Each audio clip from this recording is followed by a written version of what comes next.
الحمد لله وكفى وسلام على عباده الذين اصطفى أما بعد فأعوذ بالله من الشيطان الرجيم بسم الله الرحمن الرحيم وما أرسلناك إلا رحمة للعالمين۔ اللہ تعالیٰ نے اپنے نبی حضرت محمد مصطفیٰ صلی اللہ علیہ وسلم کو تمام عالموں کے لیے رحمت بنا کر بھیجا۔ آپ صلی اللہ علیہ وسلم کی برکت سے ہمیں روشنی بھی ملی، راستہ بھی ملا، علم بھی ملا اور ذکر بھی ملا، مدرسے بھی ملے، خانقاہیں بھی ملی، مرکز بھی ملے، علماء بھی ملے، حفاظ ائمہ بھی ملے۔ غرض یہ کہ جو بھی کچھ علم و عمل قرآن و حدیث ہمارے پاس ہے وہ حضرت محمد مصطفیٰ صلی اللہ علیہ وسلم کی دعوت کی برکت ہے۔ اس لیے حضرت محمد صلی اللہ علیہ وسلم کا اتباع ہم سب کے لیے ضروری ہے۔ فرمایا قل ان کنتم تحبون اللہ فاتبعونی یحببکم اللہ۔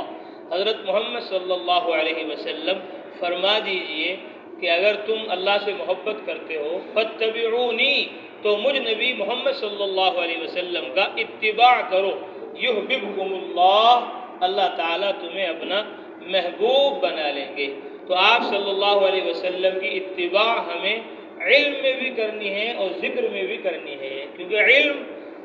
کے بغیر کوئی آدمی اللہ کو نہیں پہچان سکتا، علم کے بغیر کوئی آدمی رسول اللہ کو نہیں پہچان سکتا، علم کے بغیر کوئی آدمی اپنی حقیقت کو، آخرت کو نہیں جان سکتا۔ اس لیے سارے نبی، رسول، پیغمبر وہ علم لے کر اللہ تعالیٰ کے پاس سے آئے۔ کوئی تورات لے کر آیا، کوئی زبور لے کر آیا، کوئی انجیل لے کر آیا، کوئی صحائف چھوٹی چھوٹی کتابیں لے کر آیا، صحف ابراہیم و موسیٰ، ابراہیم علیہ السلام کی اور موسیٰ علیہ السلام کی چھوٹی چھوٹی کتابیں، اور سب سے بڑی ذالک الکتاب لا ریب فیہ، جس میں کوئی شک نہیں، قرآن مقدس، اس کو اللہ تعالیٰ نے آپ صلی اللہ علیہ وسلم پر نازل فرمایا۔ اس کے نازل ہونے سے پہلے آپ صلی اللہ علیہ وسلم کو بھی تفصیلی ایمان اور تفصیلی کتاب کا علم نہ تھا۔ اللہ خود فرماتے ہیں ما کنت تدری مل کتاب ولل ایمان۔ آپ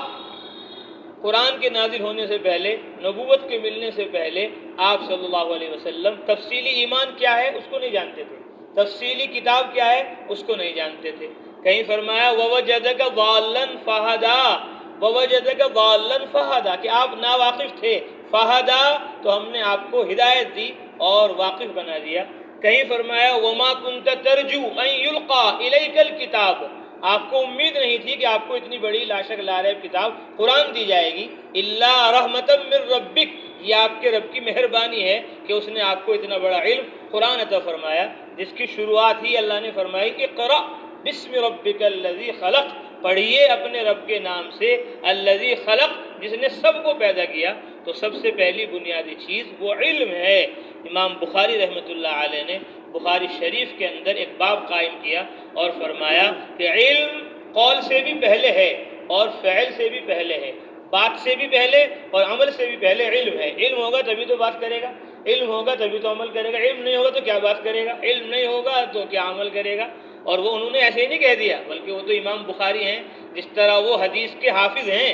اسی طرح وہ قرآن کے بھی حافظ ہیں، اس لیے وہ اپنی بات قرآن سے ثابت کرتے ہیں۔ تو انہوں نے قرآن کی آیت بیان کی، فرمایا اللہ نے فَاعْلَمْ أَنَّهُ لَا إِلَهَ إِلَّا اللَّهُ وَاسْتَغْفِرْ لِذَنبِكَ وَلِلْمُؤْمِنِينَ، کہ اے محمد صلی اللہ علیہ وسلم فَاعْلَمْ، جان لو، علم حاصل کر لو، أَنَّهُ لَا إِلَهَ إِلَّا اللَّهُ، کہ اللہ کے سوا کوئی معبود نہیں۔ پہلے فرمایا فعلم، جان لو، علم حاصل کرو، اور پھر کہا لا الہ الا اللہ، یہ قول ہے، کلمہ ہے۔ ہم کہتے ہیں پہلا کلمہ طیب، تو یہ قول ہے، کلمہ ہے، بات ہے۔ پہلے علم آیا فعلم، جانو، پھر کلمہ آیا کہ اللہ کے سوا کوئی معبود نہیں، پھر عمل آیا واستغفر لذنبک وللمؤمنین، اپنے گناہوں پر بھی اور ایمان والوں کے گناہوں پر بھی استغفار کرو۔ رسول اللہ صلی اللہ علیہ وسلم کے تو کوئی گناہ نہیں ہے، لیکن آپ کو کہہ کر اللہ نے ہمیں بتایا کہ تم اللہ سے معافی مانگو اور اس سے استغفار کرو۔ تو استغفار عمل ہے اور لا الہ الا اللہ قول ہے، کلمہ ہے، تو کلمے سے بھی پہلے اور استغفار عمل سے بھی پہلے علم ہے، اور پھر علم کے بعد ذکر ہے، علم کے بعد ذکر ہے۔ چنانچہ حضرت محمد مصطفیٰ صلی اللہ علیہ وسلم کو اللہ تعالیٰ نے جگہ جگہ قرآن میں فرمایا وَاذْكُرِ اسْمَ رَبِّكَ، اپنے رب کے نام کا ذکر کرو، وَتَبَتَّلْ إِلَيْهِ تَبْتِيلًا، اور سب سے کٹ کر اس سے جڑ جاؤ۔ عائشہ رضی اللہ عنہ فرماتی ہیں کانا رسول اللہ صلی اللہ علیہ وسلم یذکر اللہ علی کل احیانی، حضرت محمد صلی اللہ علیہ وسلم ہر وقت، ہر گھڑی، ہر لمحہ اللہ کا ذکر کرتے تھے، اللہ کا نام لیتے تھے۔ کتنی پیاری بات، یہاں تک کہ فرمایا بیت الخلاء میں جاتے تھے تو وہاں بھی اللہ کا نام لیتے تھے، وہاں بھی اللہ کا ذکر کرتے تھے۔ اس لیے جب بیت الخلاء سے باہر نکلتے تھے تو دعا پڑھتے تھے غفرانک، اے اللہ معاف فرما۔ غفرانک، کوئی گناہ تھوڑی کیا بیت الخلاء میں جا کر، پھر کیوں کہہ رہے غفرانک؟ تو علماء نے دو وجہ بیان کی، دو وجہ ہے۔ ایک وجہ تو یہ ہے کہ بیت الخلاء ذکر کرنے کی جگہ نہیں، لیکن وہاں اللہ کے نبی نے اللہ کا ذکر دل میں کیا، دل میں اللہ کو یاد کیا، تو وہاں جگہ ذکر کی نہیں تھی، تو اس لیے اللہ سے معافی مانگی کہ اللہ وہاں میں نے یہ دل میں یاد کر لیا، غفرانک مجھے معاف کر دو۔ اور دوسری وجہ فرمایا کہ اللہ کے نبی ہر وقت اللہ کا ذکر کرتے تھے، لیکن جب بیت الخلاء کے اندر جاتے تھے تو وہاں ذکر نہیں کر سکتے تھے، اس لیے اللہ سے معافی مانگی باہر نکل کر، غفرانک، اے اللہ معاف کر دے، اتنا وقت میرا بغیر ذکر کے کیوں گزر گیا، اس لیے مجھے معاف کر دو۔ الحمدللہ الذی اذھب عنی الاذی وعافانی، تمام تعریف اس اللہ کے لیے جس نے مجھ سے تکلیف کو دور کر دیا اور مجھ کو عافیت بخشی۔ اور ہمارے حضرت مولانا یوسف صاحب رحمۃ اللہ علیہ، مولانا الیاس صاحب رحمۃ اللہ علیہ، اللہ ان کی قبر کو نور سے منور فرمائے، فرماتے تھے ہماری یہ تبلیغ، ہماری یہ دعوت، اس کے دو بازو ہیں، علم اور ذکر۔ اگر یہ تبلیغ اور دعوت بغیر علم کے، بغیر ذکر کے ہوئی تو پھر یہ آوارہ گردی ہے، پھر یہ سفر نہیں دین کا۔ دین کا سفر جب ہوگا جب علم کے ساتھ ہوگا اور جب ذکر کے ساتھ ہوگا۔ اور مولانا یوسف صاحب رحمۃ اللہ علیہ نے بہت پیارے انداز میں سمجھا دیا کہ علم کسے کہتے ہیں اور ذکر کسے کہتے ہیں۔ فرمایا علم کہتے ہیں اللہ کے اوامر، اس کے احکامات کے جاننے کو، کہ میں مسجد میں ہوں، اس وقت اللہ کا حکم مجھ سے کیا متعلق ہے، میں اس وقت گھر میں ہوں، اس وقت اللہ کا حکم میرے سے کیا متعلق ہے، اب میں امیر ہوں، اس وقت اللہ کا حکم مجھ سے کیا متعلق ہے، اس وقت میں معمور ہوں، اس وقت اللہ تعالیٰ کا کیا حکم مجھ سے متعلق ہے، اس وقت میں غریب ہوں، فقیر ہوں، اس وقت اللہ تعالیٰ کا مجھ سے کیا حکم ہے، میں بازار میں ہوں تو اللہ تعالیٰ مجھ سے کیا چاہتے ہیں، کہ اللہ مجھ سے کیا چاہتے ہیں، اس کو جاننے کا نام علم ہے، اور اس کے مطابق عمل کرنے کا نام ذکر ہے، اس کے مطابق عمل کرنے کا نام ذکر ہے۔ اللہ نے فرمایا اللہ چاہتے ہیں کہ تم فجر کا وقت ہو گیا نماز ادا کرو، یہ اللہ چاہتے ہیں ہم سے، اور ہم نے فجر پڑھ لی تو سمجھو ہم نے کیا کر لیا، اللہ کا ذکر کر دیا۔ اقیم الصلاۃ لذکری، اللہ فرماتے ہیں نماز کو میری یاد کے لیے قائم کرو۔ ہم بازار میں جا رہے ہیں، اللہ ہم سے چاہتے ہیں کہ ہم حلال کمائیں، اور ہم بازار میں جا کر ہم نے حلال کمایا تو ہم نے کیا کر لیا، اللہ کا ذکر کر لیا۔ اسی لیے روایتوں میں کلو مطیع ذاکر، ہر فرما بردار اور تابعدار اللہ کا ذکر کرنے والا ہے، اللہ کو یاد کرنے اور یاد رکھنے والا ہے۔ لیکن اللہ کی یاد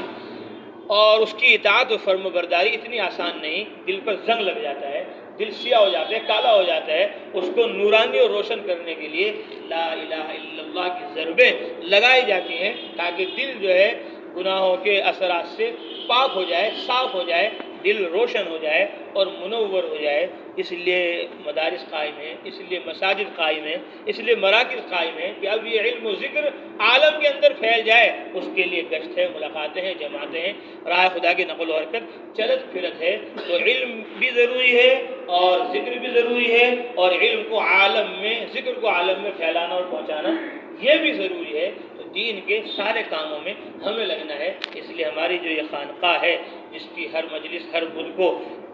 ہفتے واری ہوتی ہے مغرب سے عشاء، اور روزانہ ہوتی ہے فجر کے بعد الحمدللہ 2 دن کلام پاک کا ترجمہ ہوتا ہے، بار اتوار میں، پیر کو یہاں گشت ہوتا ہے، اور ترجمے کے بعد پھر 2 تسبیح لا الہ الا اللہ کی ضربیں لگائی جاتی ہیں، اور منگل اور بدھ میں بخاری شریف کا ترجمہ ہوتا ہے۔ الحمدللہ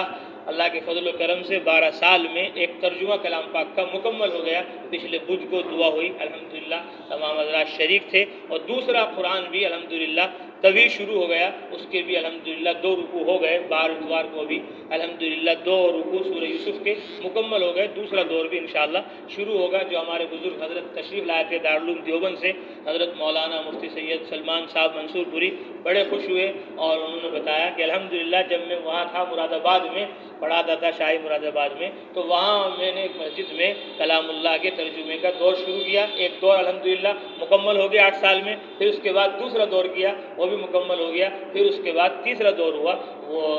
آدھا ہوا، تو 2.5 دور میرے بھی ترجمے کے کلام پاک کے ہوئے۔ تو ماشاءاللہ وہ بہت خوش ہوئے، کیونکہ جو آدمی خود کرتا ہے کسی کام کو، اس کے بعد کسی کو دیکھتا ہے کرتے ہوئے تو اس کو اور زیادہ خوشی ہوتی ہے۔ تو الحمدللہ بخاری شریف بھی ہماری کتاب الحج تک پہنچ چکی ہے، حج کے احکامات الحمدللہ منگل اور بدھ میں چل رہے ہیں۔ تو یہ خانقاہ محمدیہ ہے، اس کا نام خانقاہ محمدیہ، شیر علی مسجد محمدیہ، حضرت محمد